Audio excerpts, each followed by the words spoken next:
الحمد لله رب العالمين وصلى الله وسلم وبارك على نبينا محمد وعلى آله وصحبه أجمعين. This microphone doesn't want to work.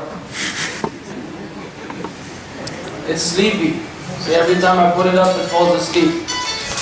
A few disclaimers before I begin my talk. Number one, please do not take any pictures of me. Okay? Do not take any pictures. You may wind up with a virus on your phone and it will never work again.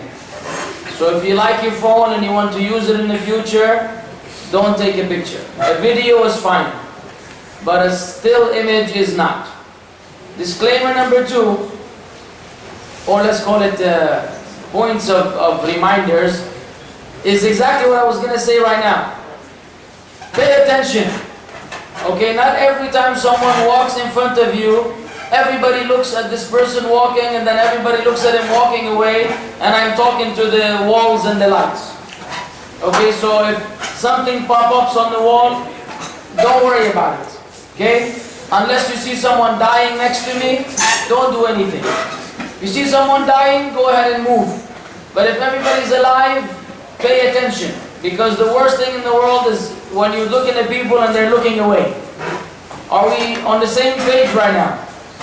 Yes? Yes. Point number three, anyone who falls asleep, we'll put him in prison. Okay, and then you can sleep there as long as you want. Now I know I'm boring, but even if I'm boring, don't fall asleep. I, however, can fall asleep if I feel tired. Well, we'll wait for the brothers to sit down.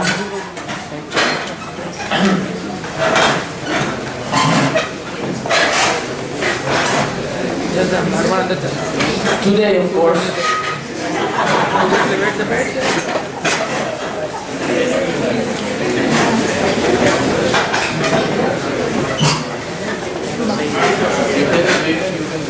Any news with the coffee? Good. Okay, guys. Can I start, Yashir? Yes. Go. Listen to the instructions. Come first. Okay. Now we can begin. So we praised Allah in the beginning and we asked Him to exalt the mentioning, grant peace and send His blessings upon the Prophet Muhammad sallallahu alaihi wasallam. Of course, when you hear the name of the Prophet Muhammad sallallahu alaihi wasallam, you say sallallahu alaihi wasallam. Some people are stingy. They want to, save on words for the energy. They need more energy, so they don't say sallallahu alaihi wasallam. But of course, you're not like that. After we began in this fashion, the lecture is titled, "It's all about you." Which means what? What do you think? Yes? What do you think I'm going to talk about when I say it's all about you? I think it means we're trying to lecture about... No, this is okay now. Khalas. Yeah. Jazakallah khair. Yes? I think you mean to lecture about what we should do to get better life ahead at the day of the judgment. Okay. And you will teach us about the good deeds. Did you steal my note cards? No? How did you know what I was going to talk about? This is scary. That tells me by the title. Good, mashallah. That's exactly what I wanted. Using your brain, not only to play video games and to beat the monster, but using your brain for something that is good for you. So when you hear a title, even in school, they teach you. You first, when you read the title, you try to deduce from the title what the lecture or what the story will be about. So it's all about you, meaning it's all about you, the youth, the shabab. Sometimes they call them kabab. But I don't believe you kebab. Maybe you'll have kebab for Isha, inshallah, for dinner. The shabab or the youth, which are basically from the ages of 10 perhaps all the way up to the 20s, there's a lot of pressure on you. And yet there's a lot of focus on you. Because the older generation have already done their job, more or less, and eventually they will go away. And then someone will have to come after them and bear the responsibilities which they have left behind. And there isn't another category of people except you. There's no one else. The fourth reminder, please turn off your phone. If you don't turn off your phone and it rings, I'm not talking to him, and it rings during the lecture, I will take it. And I like phones, so I'll have a collection of phones. Inshallah, maybe I'll sell it, use it for da'wah. You don't have to worry too much. So there's a lot of pressure on you because you will have to carry the responsibility. The question is, are you ready? Good. But is it enough to say yes, or do you have to make an effort? Do you have to prepare yourself? You have to prepare yourself. Example, if I tell you, are you ready to swim? No, you're not. Where's your swimming gear? Where's your bathing suit? I don't have it. Where's the water? It's not here. Huh? So even though you're ready, you said yes, you really are not ready. You haven't found a place to swim, unless you want to swim in the sink, which is not the best place to swim. Nor do you have your bathing suit. Huh? And maybe some of you don't even know how to swim. But you said yes anyways. Therefore, saying yes is one thing and being really prepared is another thing. Now, saying yes is positive. At least you have the right state of mind. You have the right direction.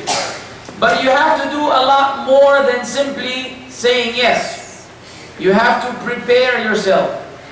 And that preparation requires homework. Real homework. Not the homework they give you in school. Because that one usually don't do. Which is not good. If your parents knew that you weren't doing your homework, they would never let you go out. You should do your homework in school, and you should do your homework in regards to Islam. Many people think that you can do the job. Is that a picture, sir? Sir, was that a picture? Video? It flashed. That's a special camera. It flashes when he takes a video. No problem, I believe you. You have to make a preparation. You don't wake up in the morning and suddenly you're a Muslim scholar and you're ready to become a leader of the ummah and everything is going to fall in place. It just does not happen. You have to take the steps. Everything in life, there are steps you have to take. If you want to go to the second floor, you have to go up the stairs. One stair, second, third, fourth step, until you make it to the second floor. Now, some people think they can just jump. They watch a lot of Spider-Man, and then after they think they can jump from the first floor to the second floor. No, you cannot. Okay, and if you did, you will break your leg. That's why you have to take the steps. And for you to become a good Muslim, and therefore carry the responsibility of the Muslim Ummah, you also have to take the steps. And it's easy, but it's difficult. It's easy, but it's difficult. How is that? It's easy because it's not complicated. You know the steps already. Allah Azza wa Jal revealed in the Quran, and the Prophet sallallahu alaihi wasallam explained in the Sunnah. Sallallahu alaihi wasallam. Sallallahu alaihi wasallam.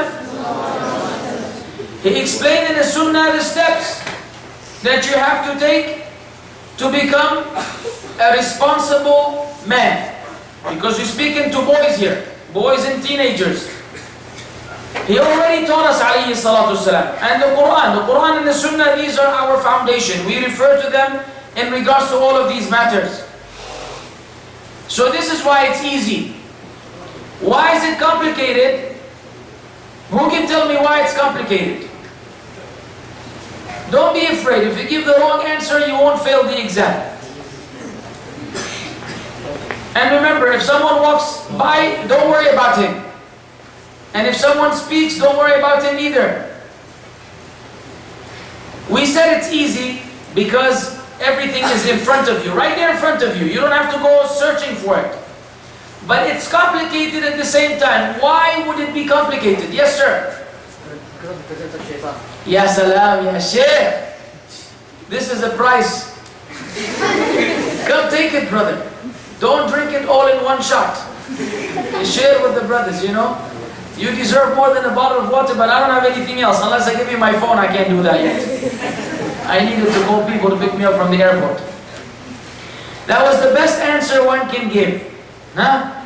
Because of shaitan. Yes, if there was no shaitan, then everything would be easy. You don't have anyone telling you anything bad. There are no whispers. There are no obstacles. You just move on the path which leads to paradise, one way to paradise, and you're done. Catch him, catch him! It's okay, guys, okay. Let him go this time, let him go. This will be the last time, inshallah. Hisham, do you want to put the camera in a place where not everyone sometimes walks by, it blocks the view? I don't think it's a strategic location. There you go. Yeah, it looks scary now, but ma'alish. Open your legs.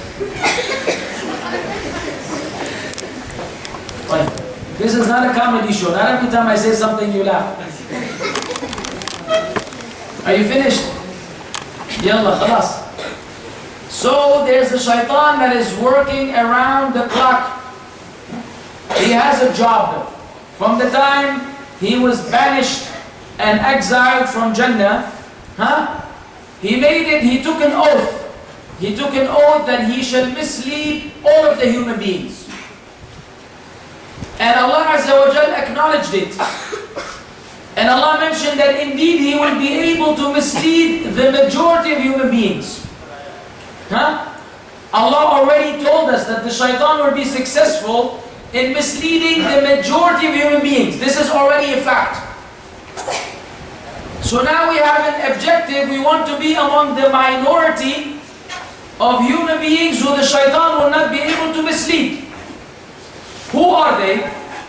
Shaitan said, فَوَرَبِّكَ لَأَغْوِيَنَّهُمْ أَجْمَعِينَ إِلَّا عِبَادَكَ مِنْهُمُ الْمُخْلَصِينَ. He swore by Allah, Shaitan himself swore by Allah that he shall lead all of the human beings except the sincere slaves of Allah. Another ayah Allah says, إِنَّ عِبَادِي لَيْسَ لَكَ عَلَيْهِمْ سُلْطَانٍ إِلَّا مَنِ اتَّبَعَكَ مِنَ الْغَاوِينَ. Verily, my slaves, Allah speaking to Iblis, Allah told them, my slaves, you shall have no authority over them, no power over them, no control over them, except those who follow you among the deviators. If one of us chooses to follow shaitan, then shaitan will be able to take him with him. But if you don't choose to follow shaitan, then Allah said that he will not be able to take you away. The problem is, many of us love to follow him. Many of us, they love to follow shaitan. Even though they say, أعوذ بالله من الشيطان الرجيم before they recite the Quran, and before they enter the bathroom, أعوذ بالله من الخبث والخبائث, and they seek refuge with Allah many times, but when it comes to real life, they're really running after him. It's like shaitan is running away and they're trying to chase after him. Which is crazy. Because you're supposed to run away from him, not run after him. So you say, but I don't understand what you're saying because I've never seen shaitan. And I've never run after him. Say, I don't mean in real life.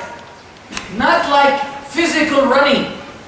It means that we do the things which he likes, which he whispers, and we follow his footsteps, and therefore we will be running after him and running away from Allah subhanahu wa ta'ala.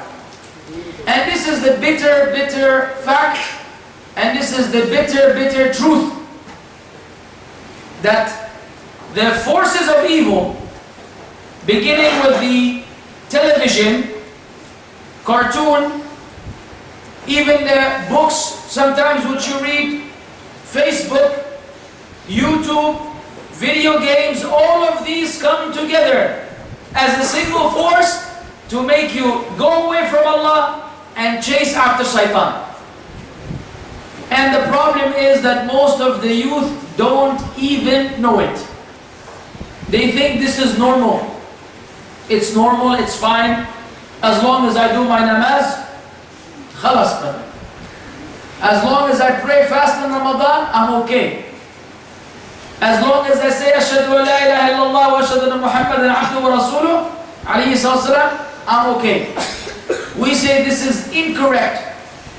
It is okay in a sense that you are still a Muslim, congratulations. But if you want to be among the minority who will be saved, that's not enough.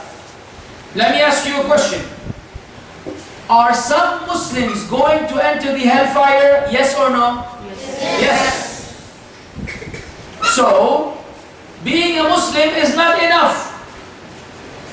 It is good enough to save you from remaining in Jahannam forever. Dying as a Muslim will guarantee that you will not remain in the hellfire forever. This is a ni'mah, this is a bounty from Allah. But it will not guarantee that you will not enter the fire for some time. We don't know how long. We don't know how long. And if you were at last night's talk, we spoke about how serious Jahannam is and how difficult is the punishment of the fire. So we have to understand that there's a lot more to do. What you're doing now is good. Jazakumullahu khairan. But it is insufficient. Let me give you an example. You are in Riyadh now. Or is this Yambur? Riyadh? Are you sure? Yes. Oh. Okay. Because I usually go to Yambur. But now I'm in Riyadh. If your car had, the car, you know the gauge, the gas gauge that shows you how much gas you have in the car? Yes. If it was on E, does that mean you have a lot of gas or a little gas? Little. Can you drive to Mecca? No. You want to try? No. How long is it to go to Mecca? 900 hours? Oh, I was saying that's a long time, man. You would die before you get there. 900 kilometers. So that's 4 or 5 hours maybe, huh? 9 hours? 7 hours. How many they have airplanes? 7. طيب. You will be a lunatic if you try to go to Mecca with the car on E, with the gas on empty. But believe it or not, this is exactly what some of us are doing in regards to our journey to the Akhirah. There's also a journey, you're living a journey now to the Akhirah, and many of us think somehow they will manage to make it on empty, doing the minimum requirements. And just remember the rule. Don't look at me. And just as the first example was a fallacy, this would be a fallacy as well.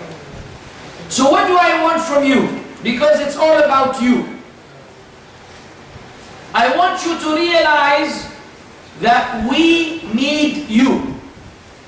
You see, when you don't feel that people need you, you will not do the job. When you don't have that feeling that there's a need for you, you will not do the job. But if you knew that the people needed you, you will do the job. Example, if a building is on fire, a building is burning, or an apartment, or a house, and there are 100 people outside, okay? And each and every one of them had the basic skills to extinguish a fire. Some of them using blankets, some of them using sand, some of them using water hose, whatever. And there was a firefighter, a professional, in the background. But because everyone is doing the job, no one spoke to him and said, you know, we need your experience, we need your expertise. So he remained in the background, maybe getting involved maybe not even getting involved. Why? Because he doesn't feel that there's a need for him. But if all the people who were present at the place of the fire were, ignorant of how to extinguish a fire, and all of them ran to him at the same time, said, "Hurry, we need you," how would he feel? Important. He would feel important. And would he not rise to the occasion? Would he not take the matter seriously? Would he not put on his, special gear, uniform, and bring the truck and do? Yes, he would. So in both cases there was a fire, but until the people made him feel that there's a need for you, he really didn't think there's anything he has to offer. And the problem that you guys have is, sometimes you don't realize how much the Muslims need you. And so you don't care. You're busy playing video games because you don't care. But I'll tell you what, it's not your fault. It's our fault. It's not your mistake. It's the mistake of the elderly who did not teach us sometimes, not all of them, I'm not generalizing, some have taught, alhamdulillah, but usually it's the problem of the elderly. They did not let us realize that you're not just going to be a doctor or you're going to be an engineer because that's all that you hear today. Very rarely does someone say to his child, the Muslim Ummah needs you one day. So while you go to school and earn an education, also make sure that you are learning Islam and practicing Islam, because at some point in time the Ummah will be dependent on you. And if you're not qualified, we will all suffer. So in case no one has told you that before, allow me to take the privilege and say it to you right in your face. We need you. So you have to do some work. Right? Yes. Can you do it while you're sleeping? No. Has anyone ever done his homework while asleep? No. No. Some have. Yeah, they were writing the homework. That's half homework. You see there's, a lines just all over the book. The teacher says, what happened? Said, I was falling asleep every time I would write an answer. But if you're completely asleep, then you won't be able to do anything. Unless you sleepwalk. So, what have you been doing? Huh? How many of you have memorized Juz' Amma?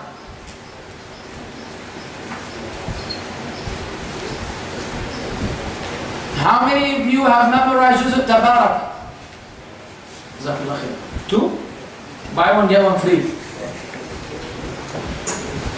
How many of you have memorized the Quran? MashaAllah. Right. How many of you have memorized one hadith? One? You. Get up. Yes, you. Don't be afraid. Narrate to me one hadith. Do you know the Rawi, the narrator? No, I don't know that. Fine, give me the hadith without the narrator. Who prayed the Salat Fajr in Jama'ah is